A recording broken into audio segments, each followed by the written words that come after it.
this video we're going to take a look at the key differences between an equation and an identity.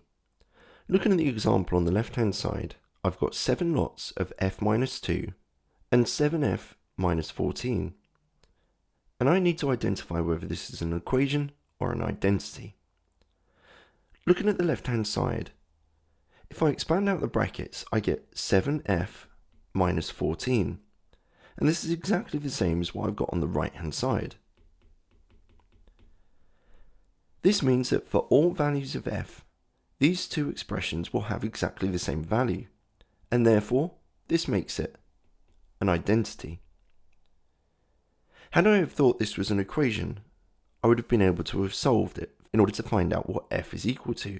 So 7 lots of f minus 2, putting it equal to 7f minus 14, dividing both sides by 7 would lead to f minus 2 is equal to f minus 2. Adding 2 to both sides, f is equal to f, and dividing both sides by f would lead 1 to equal 1. Therefore, I've not been able to find out anything by trying to solve an identity. Pause the video here and have a go at the question on the right hand side. When you're ready for the answer, press play.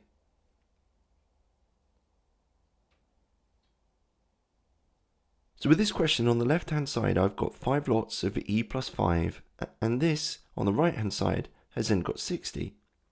I need to identify whether it's an equation or an identity. The fact that the right hand side hasn't got anything to do with e would suggest that it's an equation. So dividing both sides by 5 would lead to e plus 5 is equal to 12, and then e is equal to 7 by subtracting 5 from both sides.